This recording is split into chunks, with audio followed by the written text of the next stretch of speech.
তোরা দে না, সে মাটি আমার অঙ্গে মাখিয়ে দে না, তোরা দে না, তোরা দে না, সে মাটি আমার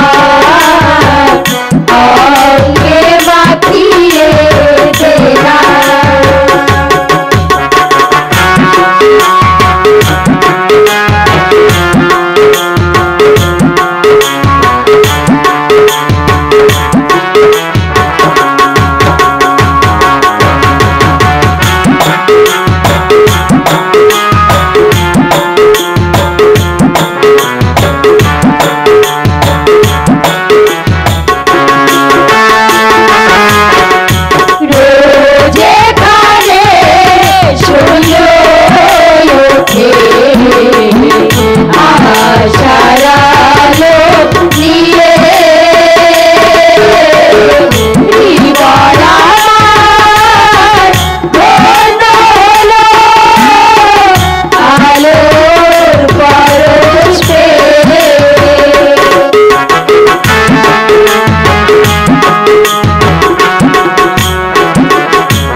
হায় খোদা, আজ নিশ্চিত আমি একটি স্বপ্ন দেখলাম।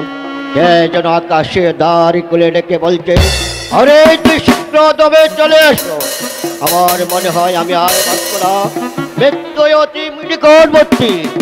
এখন আমি কি করব?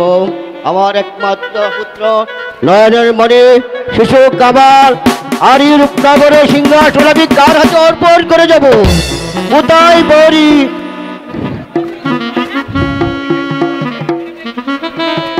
বাংলা হাজির হুজুর। যাও পরে বেগম ওজির আমর কা বেগম মুস্তাফানুগু শিশু কামালকে দরবারে পাঠিয়ে দাও। আপনার আদেশ শিরোধার্য।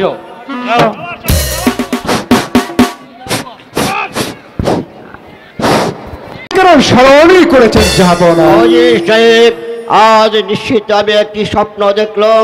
কে যেন আকাশে দাঁড়ি খুলে ডেকে বলছে, আরে তুই শীঘ্র তবে চলে এসো।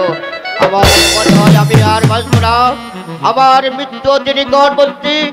এখন আমি ঠিক করবো স্বামী। নগরের সিংহাসন পুত্র শিশু কামাল আমি কার হাতে অর্পণ করে যাব? স্বামী, অমন করে বলছেন কেন স্বামী? এই পৃথিবীতে আপনি ছাড়া আমাদের আর কে আছে স্বামী? বেদনা বেগম, স্বামী। এই দুনিয়া থেকে একদিন সবাই চিরবিদায় নিয়ে চলে যেতে হবে, কিন্তু আমি যে ভাবতে পারলাম এই অকালে মৃত্যু আমাকে হাত চালিয়ে দিয়ে ডাকছে। স্বামী, বেদনা বেগম, এসো এসো বাবা কামাল, তুমি আমার মুখে এসো। তুমি আমার বসো বাবা কামাল, বসো। ধারণ করে এই রাজমুকুট আমি জীবিত থেকে দেখে যেতে চাই। আবার এই কামাল রূপনগরের সিংহাসনে বসেছে। আরে কেউ চিল্লাইবেন না। আপনি কি বলছেন জাহাপনা? বেগম সাবা করবি রাজ্য পরিচালনা? জন্য কোনো চিন্তা করবো না অজির সাহেব, আপনার কাছে রইল আমার শেষ অনুরোধ। আমি যদি কোনোদিন কোনো অন্যায় অবিচার করে থাকি যাবো না। তাহলে আপনারা আমাকে ক্ষমা করে দিবেন।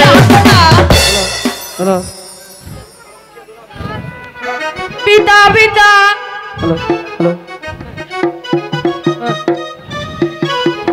আপনাকে হারিয়ে আমি কেমন করে হারিয়ে থাকবো বাবা? যাবো না। আপনি কি বলছেন? আপনাকে হারিয়ে আমরা কেমন করে বাঁচবো? যাবো না। মা, মা গো, আমি কেমন করে বাবাকে জানা থাকবো? মা বলো, মা বলো। কাঁদিস নে বাবা, কাঁদিস নে। আবার সময় ফুরে আসছে, হয়েছে দেখো আমার এই হাত ছাড়িয়ে ডাকছে। বিদায় বেগম, বিদায় শিশু কামাল, বিদায়।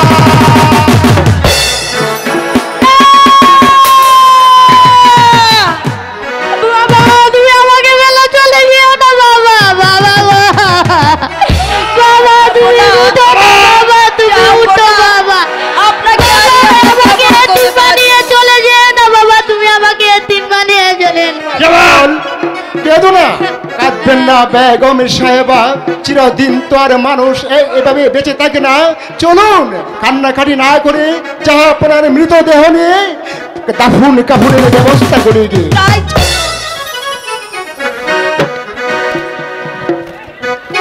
জাফরানিকা সাহেব,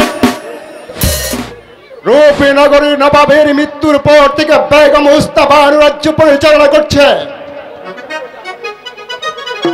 আমরা যদি ইব্রাহিম ও কামালকে, শিশু পুত্র কামালকে হত্যা করতে পারি তাহলে এই সিংহাসন হবে আমার।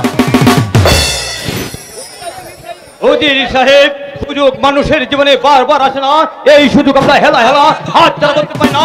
বলুন কি উঠায় সিংহাসন দখল করে নাও। আরে চালু না। বেগম হুসনা বানু ও অবুজ শিশু কামালকে হত্যা করতে পারলে আমাদের পথ হবে চিরতরে পরিষ্কার।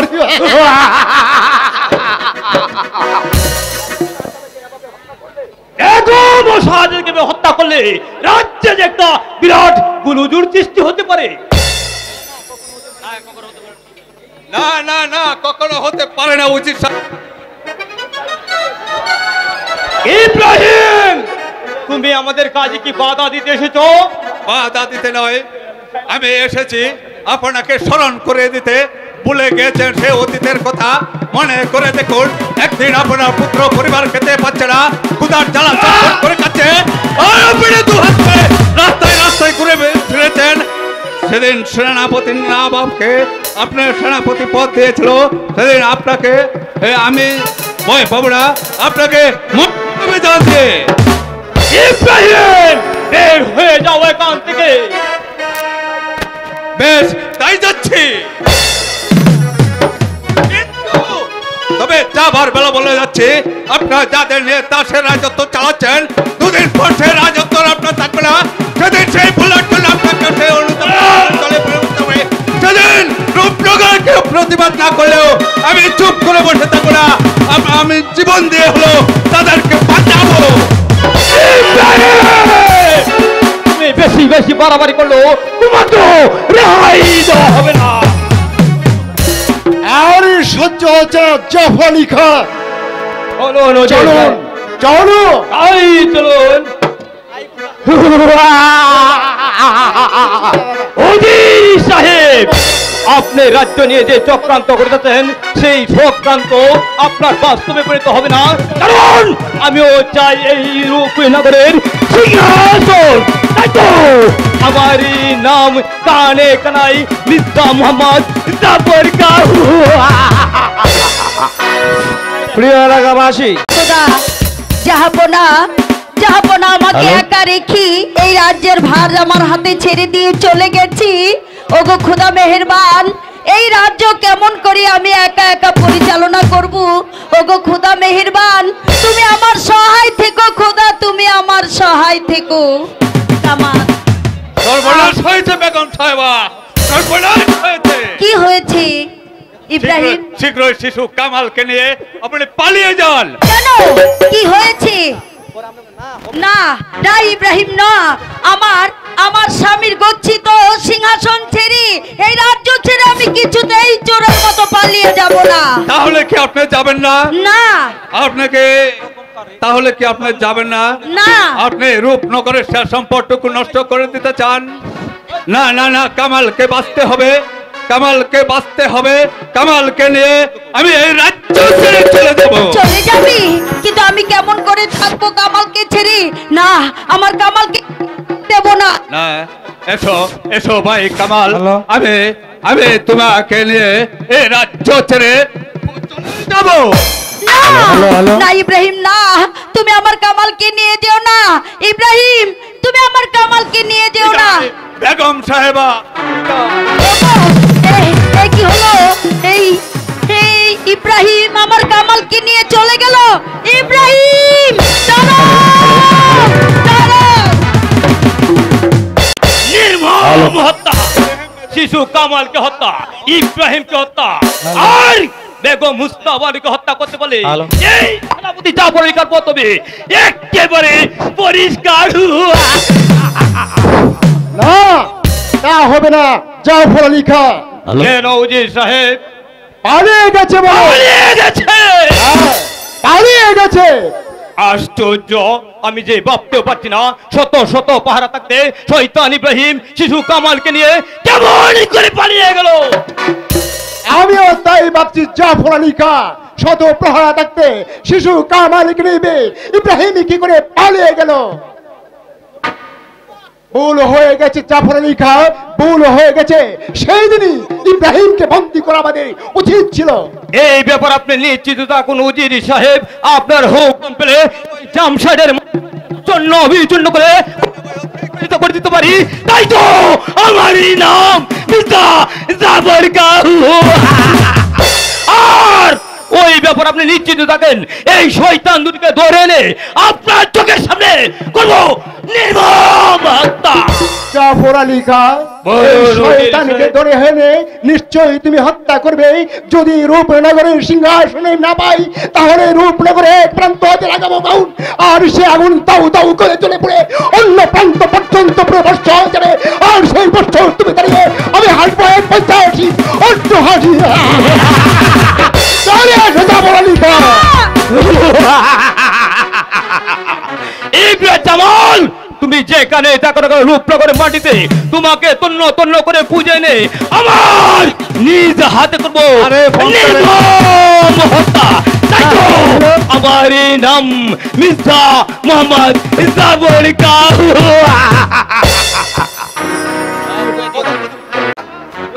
আমার পুত্র ও সন্তান কিছুই নাই খোদা। একা একা এই জীবন আমি কেমন করে কাটাবো খোদা?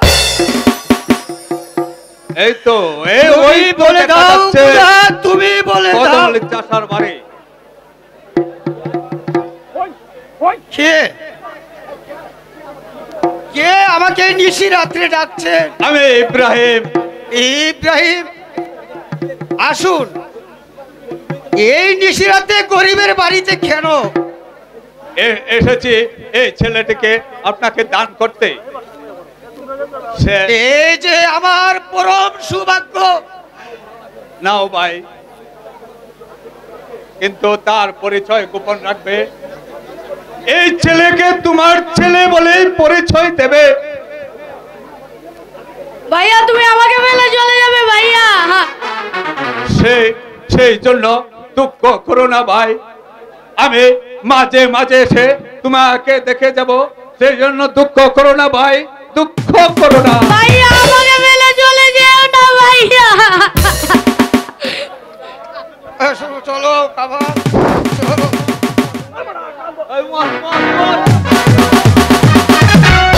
চলে যায়, তাকে আর কোনোদিন খুঁজে পাবে না। বেগম সাহেবা, হ্যাঁ কি বলতে চান আপনি? আমি বলতে চাই এই আপনারা দুজন ষড়যন্ত্র করে আমার কামালকে মেরে ফেলতে চেয়েছিলেন। তাই তো ওই মনসবদার ইব্রাহিম যদি আমাকে সাহায্য না করত, তাহলে অচিরেই কামালের জান বিসর্জন দিতে হতো। তার অর্থ যার ভাগ্যে মৃত্যু লিখিনি সে শত চেষ্টা করলেও তাকে মারতে পারে না। তাই তো শিশু কামালকে জল্লাদের হাত থেকে মুক্ত করে দিয়েছে। বেগম সাহেবা, চুপ করো। বেগম সাহেব কি বলতে চান? আমরা শিশু কামালকে হত্যা করার ষড়যন্ত্র করেছি। নিশ্চয় করেছেন।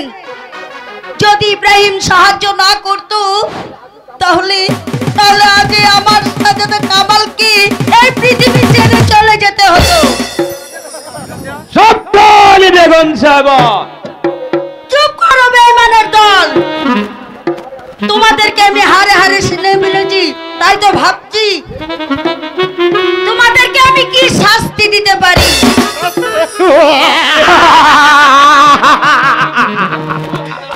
কেউ নেই বেগমের সাহেবা, কারণ এই রাজ্যের সবাইকে আমরা অর্থের বিনিময়ে আদি করে ফেলেছি। কি এত বড় সাহস!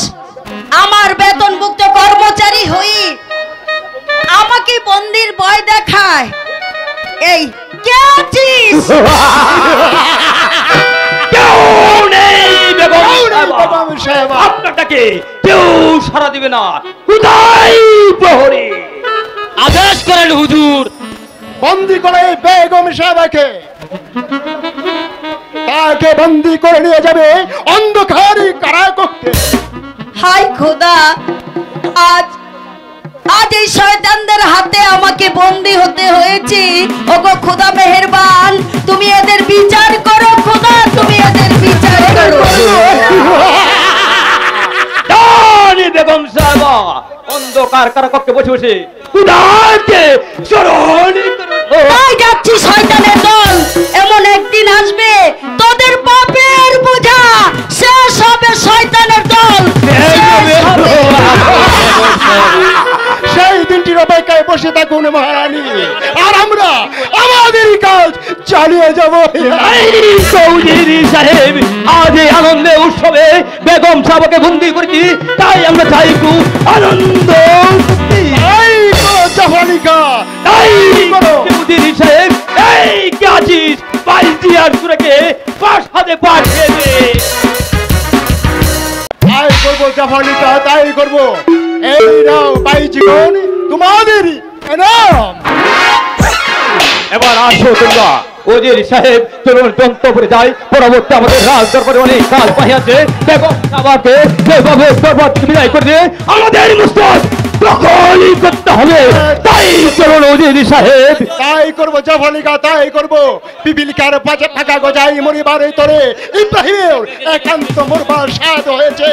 ওকে ধরে এনে নির্মমভাবে হত্যা করবে। তাই করবো। বাবা, এই যে বাবা,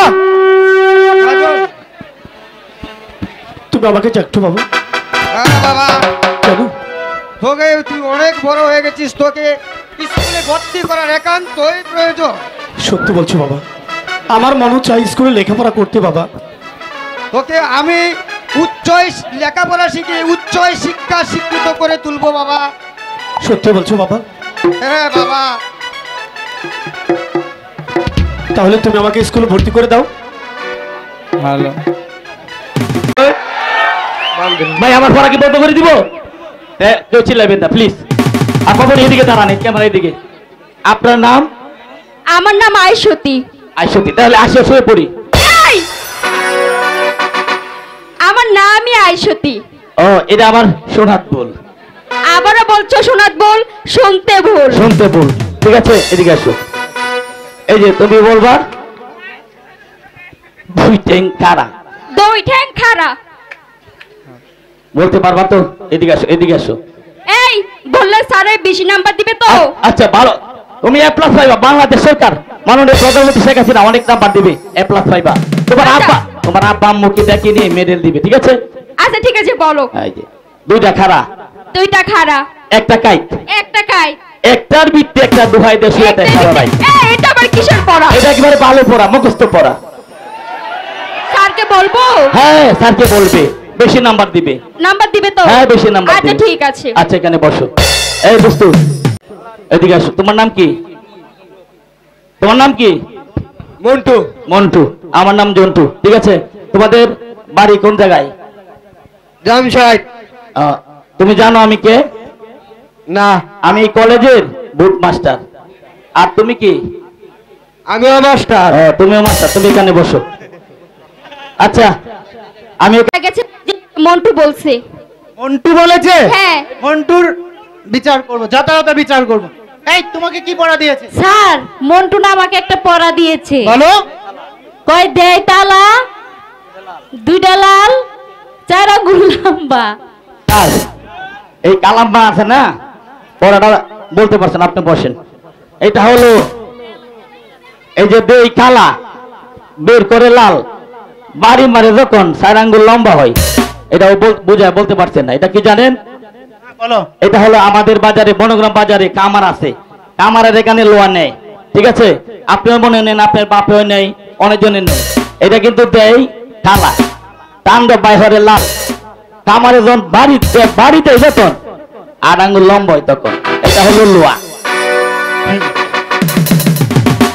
জন্য আমাকে একটা পড়া দিছে, শুইতে গেলে দিতে হয়, না দিলে ক্ষতি হয়।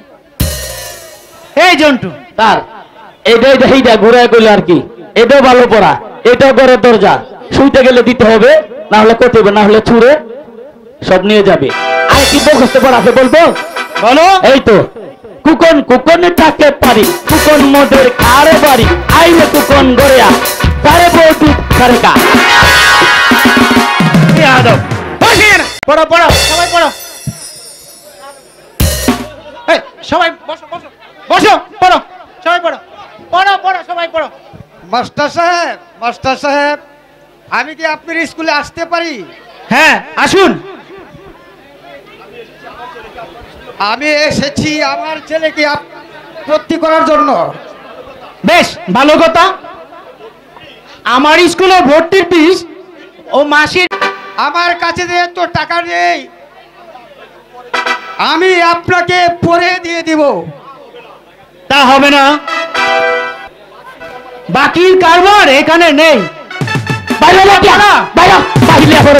একটু দয়া করুন মাস্টার সাহেব, আমি গরিব মানুষ, আমাকে একটু দয়া করুন। তা হবে না, বিনা পয়সায় এখানে লেখাপড়া হয় না। তোমরা বেরিয়ে যাও। এই তাড়াতাড়ি ভাই, রোহিঙ্গার ঘরে রোহিঙ্গা। বাবা তুমি একটু দাঁড়াও, আমি স্যারকে বুঝিয়ে দেখি উনি আমাকে স্কুলে ভর্তি করে নেয় কিনা। দেখো বাবা, নাই গো মাস্টার, ও মাস্টার আপনার চরণে ও দয়া করে করেন বলি।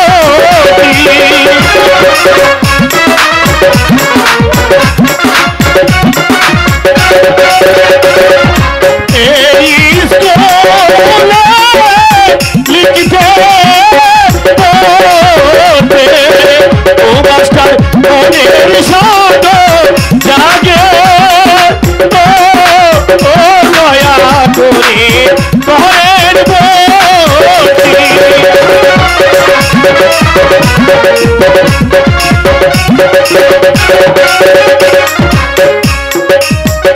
খোকা, তুমি যতই কান্নাকাটি করো না কেন, তোমাকে আমি বিনা পয়সা স্কুলে ভর্তি করব। আমি তো গরিবের ছেলে, ও মাস্টার টাকা পয়সা নেই তো, ও দয়া করে করেন ভর্তি। আমি তো বলেছি তোমাকে টাকা ছাড়া এখানে ভর্তি করব না। স্যার। তুমি যতই কান্নাকাটি করো না কেন খোকা। তার মার্কেট গিয়ে চা বেচবে, যা। আমরা গরিব বলে স্কুল কি ভর্তি হতে পারবো না? এ কেমন বিচার? গরিবের কি লেখাপড়া করতে মন চাই না? না, গরিবদের লেখাপড়া করতে হয় না। যাও মাঠে গিয়ে কাজ করো আর ভাত খাও। তার মার্কেট গিয়ে চা বেচবে। চলো বাবা, এখানে কথা বলে আর কোনো লাভ হবে না। দাঁড়াও যুবক, ছাড়, ছেলেটিকে তাড়িয়ে দিবেন না, ওই ছেলেটিকে ভর্তি করে নিন। ছাড়, গরিব হলেও সেও তো মানুষ, তারও তো মনে চায় লেখাপড়া শিখতে। তুমি বুঝবে না রেখা, গরিবদের পড়াশোনা হয় না। কেন ছাড়, সেও তো মানুষ। আমরা যেমন লেখাপড়া করি, আমরা কত স্বপ্ন দেখি, তারও তো ইচ্ছে হয়। ছাড়, ছেলেটি ভর্তি ফিস এবং মাসিক বেতন দুটোই আমি দেব। ছেলেটিকে ভর্তি করে নিন ছাড়। তোমার নাম কি যুবক? আমার নাম হচ্ছে মোহাম্মদ কাজল। আর তোমার পিতার নাম কি? আমার পিতার নাম হচ্ছে কদমলির চাষা। মা, তুমি আমার ছেলেকে ভর্তি করিয়েছো, আমি আশীর্বাদ করি তুমি দীর্ঘজীবী হও মা, তুমি দীর্ঘজীবী হও। কাজল, তোমাকে স্কুলে ভর্তি করা হলো। বাবা আমাকে স্কুলে ভর্তি করে নিয়েছে, বাবা আমাকে স্কুলে ভর্তি করে নিয়েছে। আগামীকাল থেকে রীতিমতো স্কুলে আসবে। যাও, আজ সকলের ছুটি।